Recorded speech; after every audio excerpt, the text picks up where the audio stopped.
It's loading. There you go. All right, we are live. Hi, everyone. Welcome. My name is Crystal Hurst, and I'm the owner of Dallas Moms. And we're going to give everyone a few minutes to join while we're waiting. We'll just kind of talk a little bit. And I'm so excited. I'm already seeing people coming on, so that's great. So I wanted to say, first of all, thank you, everyone who's joining us from Facebook, for being here. I am a mom of 4 young boys, ages 10 to 3. And so I know how valuable your time is. And I know the hoops that you must have had to travel or get through just to be able to join us tonight through your tablet, your phone, or your computer. So thank you so much. We are so grateful for you being here. We hope that you'll find tonight's topic not just informational, but one that you can put into action after we get done. It's going to be a really fun night. It's going to be a great night, especially if you are a mom or a dad or a parent of teens or even preteens or tweens as they're called. And we're going to talk about why, because this will be really important for you. But even for our young families out there, this is something you'll want to make note of. And we have a way for you to do that. And we'll talk about that a little more at the end. But we are going to go ahead and jump in. I see that we have a lot of people joining us tonight, so that's so exciting. We'll jump right into our virtual event because I know I'm not the person that you're here to listen to. I'm not the speaker. That's our main attraction. We've got 4 incredible panelists that are going to join us tonight. And we'll go ahead and get started. So for those of you who just joined us, again, my name is Crystal Hurst, and I'm the owner of Dallas Moms. And in collaboration with the National Meningitis Association and Santa Fe, we are here to raise awareness of the 16 vaccine campaign. Over the last year, adolescent vaccine rates have dropped drastically across the United States. And this leaves teens even more vulnerable to vaccine-preventable diseases like meningococcal disease. So the purpose of 16 vaccine campaign is to raise awareness and help parents protect their teens from meningitis. So although it's rare, it can take a life in as little as 1 day, and teens are at an especially increased risk. So we're really glad that you're here tonight.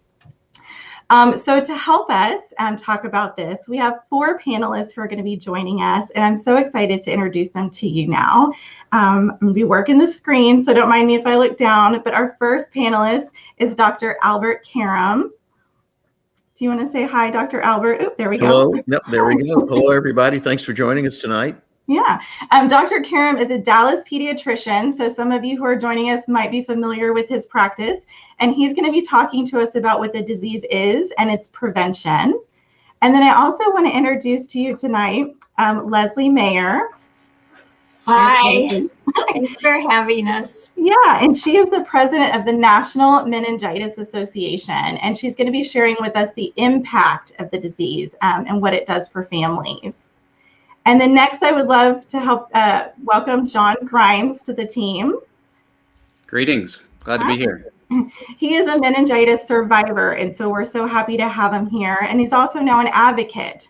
So he's going to be sharing his story on his survival story, and we're just happy that he's here with us tonight. And of course, a warm welcome to our 4th panelist, Molly Ringwald. Hello, thank you for having me. And you might recognize her from some of your favorite movies and television shows, but she is a passionate advocate for the meningitis prevention. And most importantly, she's a mom of 3, so just like we are. And she's going to be talking with you today how we as parents can help protect our teens, which I think is what most of us are here for. As parents, what can we do? So a little quick order of business. Before we get started, we do plan to have a Q&A at the very end. So if you will make sure, if you're using Facebook, to drop your comments in the section right below the Facebook Live, leave any comments, and then of course mention who you'd like that comment to go to or that question to go to. And then if our team, if we run out of time for any reason, we can always go back and answer your questions later. So be sure to interact with us in the Facebook comments. We'd love to see what your comments are, what your questions are. And again, if we can't get to that right away, no problem. We will make sure and get to that later. And we also will have somebody moderating the chat, so we can possibly be answering questions as we go too. All right, so we are going to go ahead and get started. So we're going to jump right into our first panelist, and that is Dr. Karam. All right. Let's go ahead and head to Dr. Karam. He is, like I mentioned, a pediatrician here in Dallas, Texas, and he's affiliated with the Karam Pediatric Group.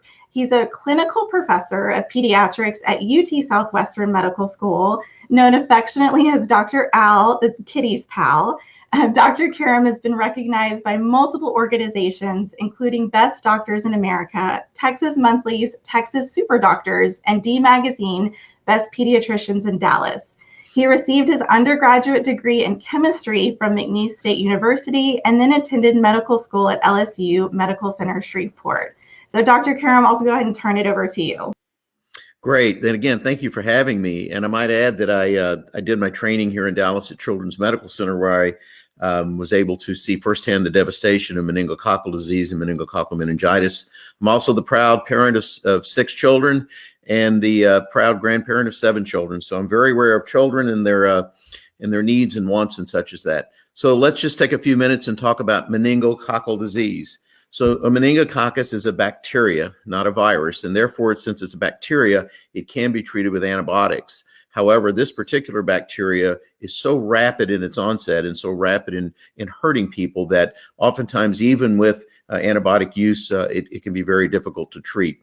So meningococcal disease consists of 2 main diseases. One is when the germ gets into your bloodstream, and it can cause a terrible disease called sepsis, causing organ dysfunction and shutting down of the organs. It can also get into your extremities, into your hands and feet, and cause a severe problem in which amputation may be necessary.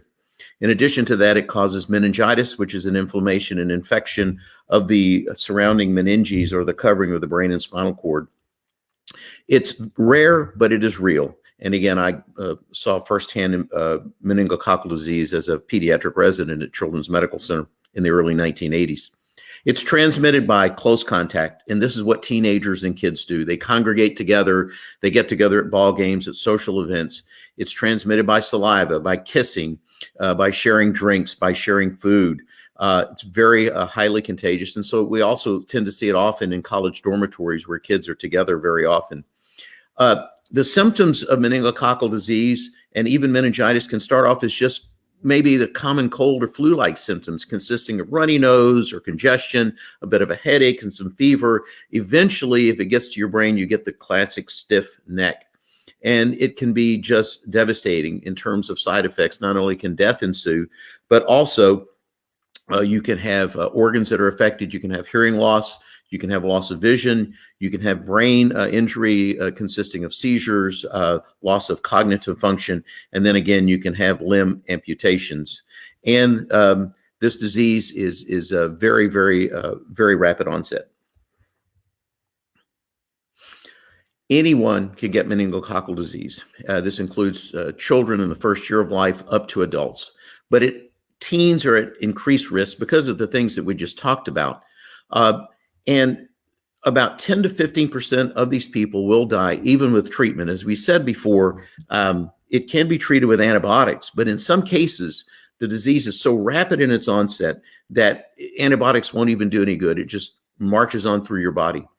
1 in 5 survivors will have permanent disabilities, and some of them do include, again, brain dysfunction, hearing loss, blindness, and unfortunately, amputation. And if I can give a quick personal note, my nephew was attending school in a foreign country on an exchange program and was seated in a classroom one day next to a young lady. And the next day, the young lady was not there. It happened that fast to her. Fortunately, I had given him his meningitis vaccine prior to his trip. And this was before the meningitis vaccine was routinely recommended. So I do have that personal experience with it. The vaccine is given in 2 doses, and the vaccine is the best way to prevent this infection from occurring.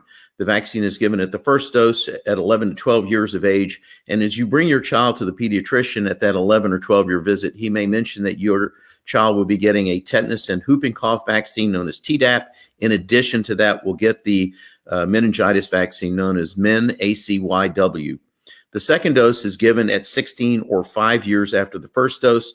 And so we need to give that second dose because it turns out after the first dose, within 4 to 5 years, the immunity level starts to go down, and hence we give the booster dose. at 16 years of age or older. About half of United States teens have missed this second dose, and they probably have missed it because of the COVID pandemic. And this has happened because during the early stages of the pandemic, as many of you may remember, pediatric offices scaled back. We went to virtual visits. Parents were afraid to get out because of the quarantines or the shutdowns that were put in place. And so many parents missed their first visit at 11 or 12 years of age for the first vaccine for MenACWY. And many people missed their second visit for the 16-year visit just because of the current situation that we were in back then with the COVID-19 epidemic. So therefore, we in our office have gone around and have made multiple phone calls to patients. We've gotten our patient list out and call parents to remind them to come back to the office and let's get that office visit done. And in addition to doing the MenACWY vaccine, to catch them up on any other immunizations that they need. But I have to emphasize, the vaccine is the best way to prevent this disease. This disease is rare, but real. It can be prevented. It is easy to prevent with this vaccine, which is extremely safe and very, very well tolerated. So as a pediatrician, a person who's taking care of people with this disease, I urge you, if you have not gotten this vaccine for your kid, to get it. If you've missed their regular routine visits, please call your pediatrician and get in for that visit for the 11 or 12-year visit or for the 16-year-old visit to get your kid caught up on those vaccines. Thank you, Dr. Karam. We really appreciate that. And I think that was a great reminder, which we'll get lots of during this PowerPoint presentation. But like I said, my son is 10, and that just reminded me, I think I did forget his checkup this year. So we appreciate those reminders. You're not the first. All right, next I'd like to introduce you, like I said, to Leslie Mayer. And she is been named president of the National Meningitis Association, or NMA for short, in September of 2018 after serving on the board for 12 years. She became involved with the NMA after her son Chris, a high school senior and a soccer star, died from meningococcal disease at age of 17. He died the day after his first symptoms appeared.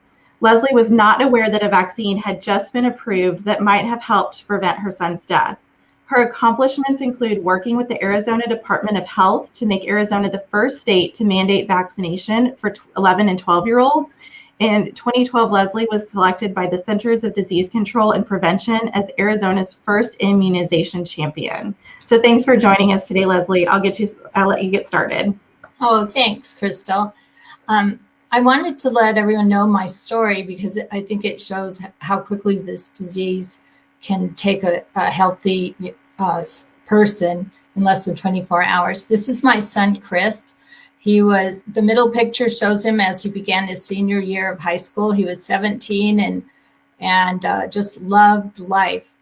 As we drove home from having his senior pictures taken, I remember him saying, "Mom, I'm really looking forward to my senior year. It's going to be so much fun, and I'm really excited to be playing soccer. I think we might win the state championship." And I was just hoping he wouldn't have so much fun that his grades would drop. And I hoped they would have a good team, but I doubted they would win the state championship. Of course, I was proven wrong. His team ended up being a very good soccer team. We live in Arizona. Soccer's played between October and February. And his team won most of their games. They had a strong defense and played as a team. But they were still the underdogs going into the Arizona State Championship. The team they were against was a big Phoenix team who were probably the number one team in the state. We were all shocked when the score was 0-0 by the third quarter, and suddenly my son Chris, who led his team in assists, scored the one and only goal, and his high school team actually did become the Arizona State champions. And we were just all on top of the world. And you can see in the picture on the right, there's Chris with his friend Sam, and they're saying they're number one. So anyway, I just couldn't believe that all this had happened. The next 2 weeks were a whirlwind. Chris ended up being the high school student athlete of the week. And then he went to Colorado. We have a rodeo vacation here in Tucson. and he was snowboarding with friends. They said he didn't seem like he was sick. He showed them lots of new jumps. He came home and he went to school, and he ended up having his state championship soccer pictures taken that afternoon.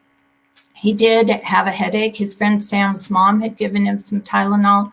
The picture on the left, you can see that he's looking like he has a headache with a furrowed brow. But little did we know that Chris was not going to be alive after 24 hours of that picture being taken. And that shows how fast this terrible disease can take a young life. So what happened was I picked Chris up. He talked about wanting to go to the University of Arizona, wanting to major in business, and then even wanting to be a dad. He said, high school's been the best years of my life, but I'm going to settle down now. And he even promised he was going to go to church with me. And so anyway, we got home. He had cookies, spaghetti, and he prepared to go to soccer practice with the University of Arizona club soccer coach. And I asked him if he felt okay, and he said, yes. He said, my head feels a little weird. And he circled his hand over his head, but he said, I can still play, I'm fine. So he went to practice, but the coach noticed he was getting progressively more ill and sent him home. When he got home, he complained that he couldn't get warm, so he took a bath. He had a headache and a fever, and I gave him Tylenol. I asked him if he wanted to go to urgent care, and he said no, he just wanted to go to sleep. And I really thought what he had was the flu. I thought if he didn't feel well the next day, he could go to the doctor, but I thought he probably needed a lot of sleep. He'd been playing a lot of games and he'd been snowboarding. So anyway, during the night, he got up a few times, took a bath because he couldn't get warm, took some more, I gave him more Tylenol. And the next morning, he was sleeping. So I went to teach my kindergarten class. I knew his dad was home. His dad said he got up, walked around, had some water, didn't want to eat, took a bath, and agreed to go to the doctor. So when his dad went to check to see if he was ready to go to the doctor, and he found Chris lying on his bed and asked him what was going on. Chris's last words were, Dad, I can't feel my feet. And suddenly he was unconscious. So his dad called the paramedics and me, and Chris was rushed to the hospital. When he got to the hospital, I got there shortly thereafter. No one at the hospital seemed to know what was wrong with him. They thought that first he had a drug overdose because he was a healthy teenage boy who was unconscious. Then they thought that he might have something wrong with his heart because he was athletic and they couldn't regulate his heartbeat. But at 12 noon, he had gotten to the hospital at 10 in the morning. At 12 noon, the results of the spinal tap that the paramedics had requested came back. And it showed that he had meningococcal meningitis.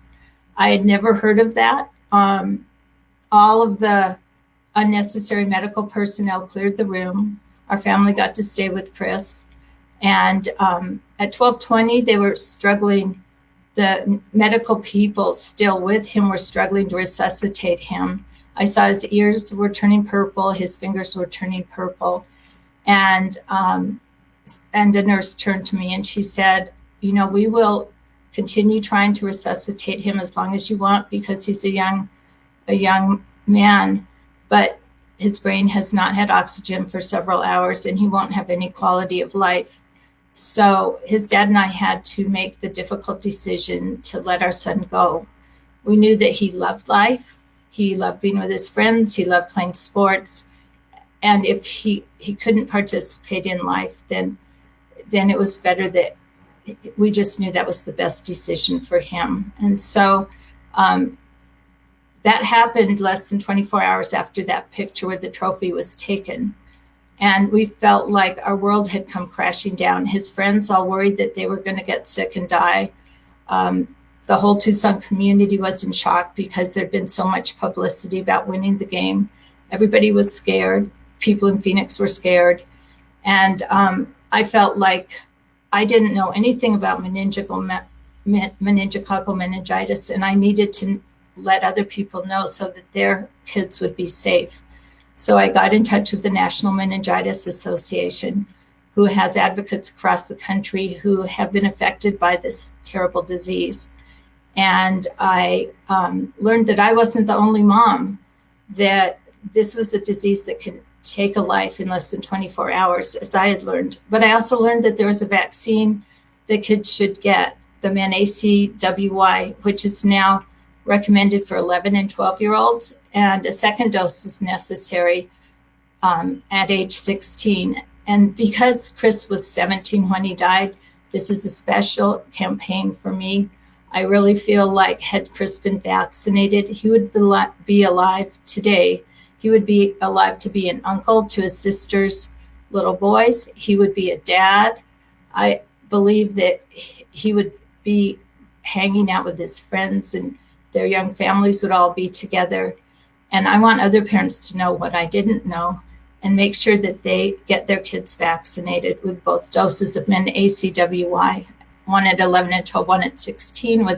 When they go get the MenACWY 16 booster, they should ask about the MenB and their other immunizations, because kids shouldn't be having to die from vaccine preventable diseases. And I forgot, I want you to, if you want more information with more stories, you can go to our website, the16vaccine.org. You'll hear Chris's story there. And we have several other advocates who tell their stories. And you'll get a lot more information that way too. Thanks. Thank you so much, Leslie. That was a really powerful story, and I'm going to try not to get emotional, but I'm sure that doesn't get any easier to tell each time you have to tell it. But I know that that's going to impact somebody out there, and so thank you so much for telling your story and for your work with the NMA. We really appreciate it. Thank you. Thank you for listening. We're all important in making people aware about this. So from her story to another, I would like to introduce everyone again to John Grimes. John is a meningitis survivor and an advocate. One day during his sophomore year of college, John developed symptoms similar to those of a sinus infection. Unfortunately, his symptoms rapidly worsened, and a friend found him unconscious and unresponsive at home. John was rushed to the hospital, where he was diagnosed with meningococcal meningitis. He spent a total of 21 days in the hospital, during 7 of which he remained in a coma. John lost most of his vision and is now legally blind. He also had to work hard to relearn basic skills, including smiling, swallowing, and sitting. Today, John and his wife, Erin, have 3 children, and he dedicates much of his free time to his podcast, Ambiguously Blind, where he discusses a range of topics, including his life and experiences post-meningitis. So, John, I'll go ahead and turn it over to you. Hey, thanks, Crystal. Great to be here. Always like to have the opportunity to share my story, because it really probably can't underscore enough just how fast meningitis is. I didn't know anything about meningitis. It wasn't even something that I was a teenage guy and went to my appointments and did all those things. And in 1998, when I was affected by meningitis, there were no recommended vaccines, or at least regularly recommended vaccines for the disease. So it was, for me, it started as a cold, or what I thought was maybe the beginning of a sinus infection. I was at college in my sophomore year, as you mentioned, out at Texas Tech University, for any Red Raiders out there. And I was driving home from an intramural basketball game and started feeling kind of ill. And on the way home, I stopped by to get some over-the-counter medication, and I had a test the next day. So my plan was to take the medication and do some studying, get a good night's sleep, and be ready to go for the events of the next day. So that's what I did. I woke up early the next morning, getting violently ill, profusely vomiting, and my head was spinning. It almost felt like it was a top, something similar to maybe a vertigo feeling or something. And when I jumped out of my bed to go to run to the bathroom, my feet hit the floor. Then the next thing I knew, my face was on the floor. I had no balance, no strength in my legs to stand up. So for what seemed like an eternity on the floor, getting sick and crawling around, I weathered through that storm, and as that settled down, I climbed back into bed, and I made a phone call to my parents and told them kind of what was going on. And it was February. It was flu season. Most of my symptoms were similar to the flu, although they had worsened from the day before. And the plan was just to drink some liquids and get some rest. I ended the call with my parents. I yelled through the door of my apartment to my roommates and said, "Hey, you guys need to get out of here. I'm sick, and you guys don't want to get whatever it is I have." So they heeded my advice and left, and I went to sleep. And fast forward, 7 days later, I'm in the hospital. And during that time, I was in a coma and have no memory of any of those things. It was because of a miraculous visit from a friend of mine who stopped by my apartment and found me face down unconscious on the floor of my apartment. And I do believe, by the grace of God and by my friend visiting me, that is the reason I am here to share my story with you today and with everybody I can share the story with. I feel like my story would have ended right there on the floor of my apartment. But he called the ambulance, and they came and got me, took me to the nearby medical center, University Medical Center, and the race was on to diagnose me and properly treat me. After going through eliminating several things, they did a spinal tap and determined that I had meningococcal disease or meningitis, and started treatment immediately. And I was put in the quarantine section of the ICU. And really, for me, the fight for my life began. As a 10-foot tall and bulletproof college student, any of these kind of things were totally foreign to me. It's nothing that I was. I'd never been in the hospital or anything like that. And the next 2 weeks in the hospital after coming out of the coma it's really difficult to describe, really, the realization and the sensations that I was going through by simply going to bed feeling bad and then waking up about a week later with tremendous muscle atrophy. Basic functions, bodily functions were not working. I had tubes and machines and needles and things poking and prodding me. I had nurses and doctors and therapists coming and going and asking me questions, and just extreme exhaustion, not to mention confusion about where I was, why I was there, and just all kinds of questions that I just had no answers to. Probably the thing that I remember most and most vividly was a feeling of darkness. I was disoriented by darkness. It was as though somebody had turned off the lights and I couldn't find the switch to turn them back on. Due to some paralysis in my face, on the left side of my face, I couldn't move the muscles. I couldn't smile and talk well.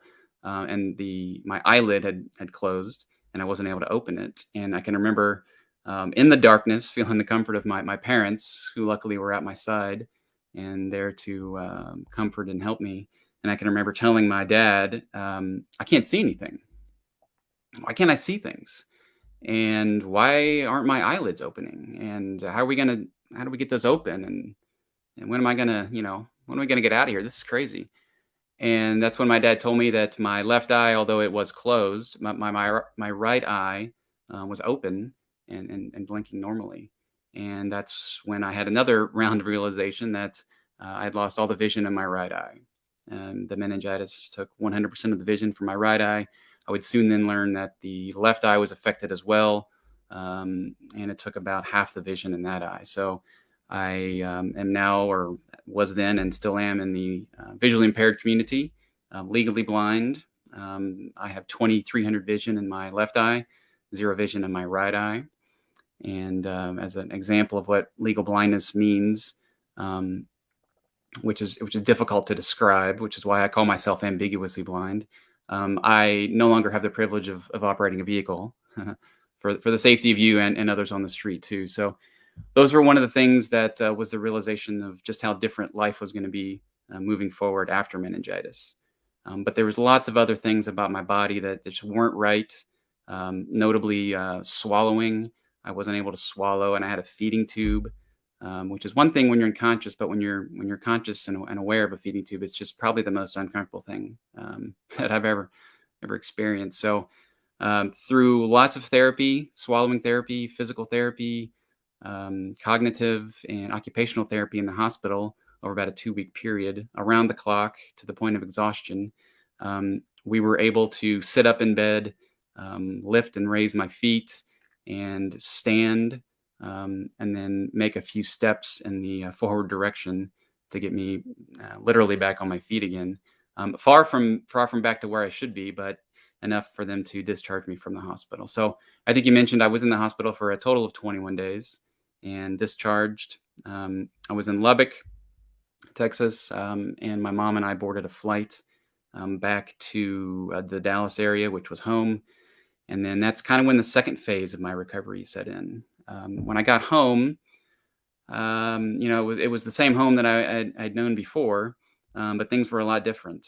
And it was kind of the realization for me that some of the things that I thought might have been temporary that occurred in the hospital now seemed to be more permanent, like the vision loss, and have some other neurological challenges associated with the remains of the meningitis. But I have a great relationship with my parents. I love them. I love my parents, and we have a great tight family, and I have a lot of great supporting friends and a great network that was there to encourage me and keep me moving. But I just didn't want to be home. I wanted to be back in college and get back into my independent lifestyle. So I was home on February 28th, and I gave myself about 5 months to get back to school for the start of the fall semester, and that was the goal. So hundreds and hundreds of hours of therapy, weight training, again, more swallowing training, nutritional training, therapy. I can't even begin to name all of them. You name it, I had the therapy for it, and training for really how I was going to interact with the world with my new visual impairment and with the neurological challenges that were now going to be part of me going forward. But with the support of everybody and my ability to be determined enough to do it, we got it done. And I made it back to school in August of that year. And although I was really excited about that, the realization of how I was actually going to complete school was another layer of complexity. But I'm happy to report that I did, with the help of a lot of friends and family, and made it through the 5-year graduation program. I'm really excited and proud of the accomplishments that I did out there, and a lot of life lessons that I learned. It's been quite a wild ride since, and that was 23 years ago. I've had a lot of wonderful things happen in my life, notably finding my wife and starting a family. And as a parent and as an advocate for the National Meningitis Association, and one of the lucky ones that beat meningitis, my goal here is to help educate and inform as many people as I can about the fast-acting nature and just how quickly fatal and really long-lasting the effects of meningitis can be, not only on the survivors, but on the families as well. Thank you so much, John, for your story. And I think someone said it in the comments perfectly. Your story is just inspiring, your resilience to keep moving forward and all that you've accomplished since then. So thank you for sharing your survivor story with us. And again, I know it's going to make an impact on someone here watching. I hope so. My story is really, there's a lot more to it. I've given you the abbreviated version. I do host a podcast called Ambiguously Blind, as you mentioned, and we talk a lot about that, and I talk with other meningitis survivors and other people that have just faced adversity in life and the challenges and how they overcome them. So it's really been a great passion project for me, and there's a lot of great stories out there, and there's a lot of people that can inspire. Okay, well, thank you so much. Next up, our final panelist is we have Molly. She is the star of stage and screen and television, and as you can see in her credits, she has done a lot. But most importantly, she's carrying out her most important role as one of the, being a proud mother to 3 children. And as someone who has fond memories and associations with turning 16, Molly is dedicated to educating other parents about the crucial second dose of the MenACWY vaccine as the first national spokesperson for the 16 vaccine campaign. So Molly, I'll let you take it from here. Thank you, Crystal. I'm so happy to be a part of this event, this virtual event. You know, I can never listen to Leslie's story without feeling like I'm just going to dissolve into tears. You know, as the mother of 3 kids myself, I can only imagine the anguish that she went through, that she still goes through, and have so much admiration for her to devote her life to educating other parents so that they don't go through that kind of anguish. And also listening to John's story, I agree, it's very inspiring. So I'm really here just as somebody who I think is recognizable to a lot of people. I think it's most people, when they hear the number 16, they might have my face as an association, or me sitting on a table, you know, leaning over a cake, you know, full of candles.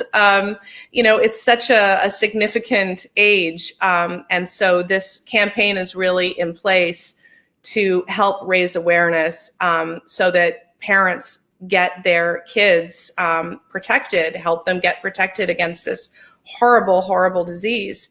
And I know as a parent, you know, there's so much that we don't know that's going to happen. You know, you do your best every day, but there are certain ways in which you can help protect your kids, and getting them vaccinated against this disease is definitely one of them. So, you know, as I said, I have 3 kids. My elder daughter is going to be 18 next month. Can't believe it, how quickly that happened. And I have 2 12-year-old twins.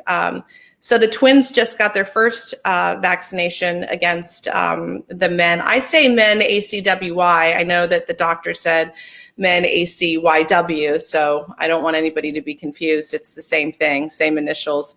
But they got their first vaccination, and my elder daughter, Matilda, just got her second vaccination when she turned 16. So, you know, I'm really here just to encourage parents to talk to their kids and talk to their kids' doctors about the vaccine, and also go to the website 16vaccine.org to find out more about it. And also you can set up an email reminder. I know as a parent, you know, that I have a lot going on. It's hard to remember everything. So I set reminders all the time. I find it really helpful to make sure that, you know, everything doesn't fall through the cracks. And there's actually a little film here that I think they'll play about how to set that up.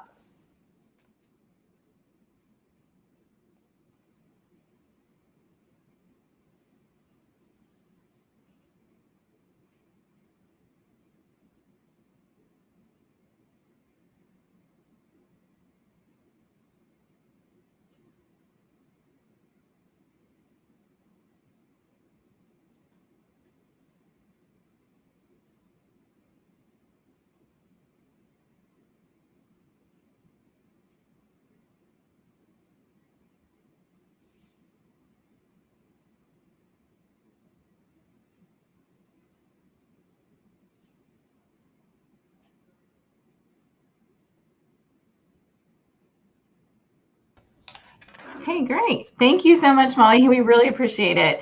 And again, if anybody didn't catch that, we'll have this on Facebook later so they can go back and see that. But I wanted to bring all of our panelists back because I did want to give everyone a thank you. And then this is the time that we're going to open it up to some questions. And we had a few ready to go that we thought we would go ahead and ask. So the first one is for Dr. Karam. Why are teens and young adults at risk, increased risk for meningococcal disease?